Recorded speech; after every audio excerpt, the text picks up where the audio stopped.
Hello guys! Good morning! Welcome to my channel, Marilu Lubato, ang proud Cebuanang tendera. For today's video is mamili ako ng itlog dito lang sa aming kapitbahay. Ito na lang ang aking mga itlog guys. Ayan. Isang tray na lang at bawas pa. Ayan. So, kailangan na nating bumili ng itlog. Ayan. Pumunta na tayo sa aking pamilihan. Malapit lang dito sa amin at saka lalakarin lang namin.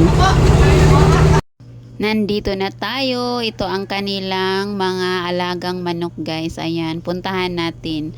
Ayan, kasi ang aking order is 5 tray tapos nabawasan ng 2 tray, ibinibinta ng kanyang anak. May bumili tapos ang sinifarate sa aking friend ay naibanan og duha ka tray, so mag-harvest pa siya. Kung gawas na siya?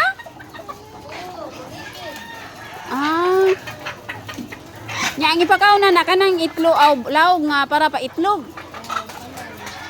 So ito na guys, nag-harvest na ang aking friend para madagdagan ng 2 tray ang aking order na 5 tray. So tutulong ako guys sa pag-harvest. Ang fresh ng ating itlog na makukuha kasi bagong-bago pa lang kalalabas sa mga manok guys. Ayan, naka-harvest na kami ng isang tray. Ayan, ang sarap ng feeling pag pulot ka lang ng mga itlog.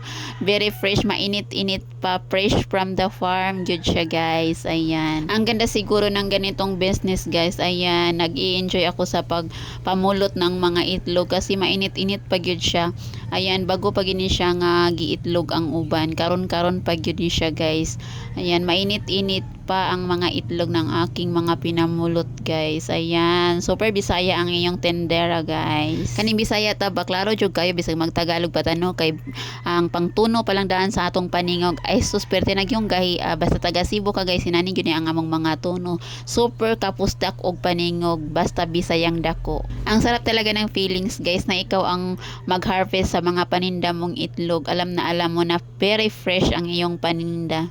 Matagal na akong bumibili sa kanila guys. Ayan, before i-deliver nila, pero mas gusto kong lalakarin ang kanilang farm kasi para ma-exercise naman tayo. At dito naman nagtitimbang ang aking friend ng itlog para malaman kung anong mga sizes ng aming mga nakuha. Ayan, pero mas marami ang kanyang nakuhang large guys. Ayan, marami ang aming napulot na large.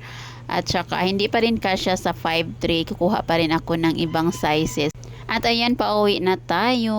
Ayan ang aming mga nilalakad guys. Mag-agi miog karsada paingon sa amua at mulabang miog gamay nga tulay.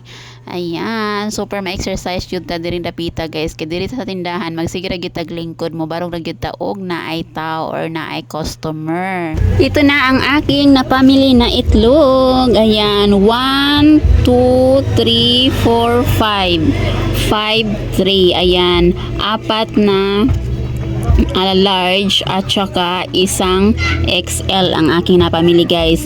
Large sana ang aking kukunin 5 tray pero hindi umabot ng 5 tray ang large. Dinagdagan ko na lang ng isang tray ng XL.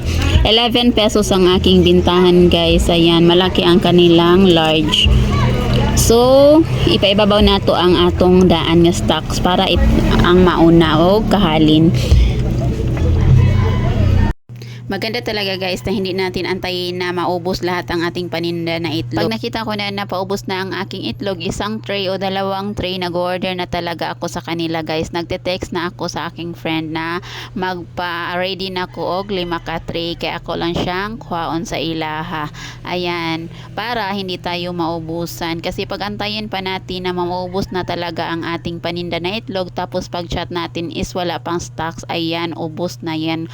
Wala tayong may benta sa ating mga customers. Ayan, that's all for today's video. Thank you for watching. God bless us all. Follow for more. See you for the next video. At syempre, lagi nating tandaan, diskarte ang kailangan para umasinso ang buhay at hindi imposible ang lahat sa taong may pangarap. Please comment and subscribe.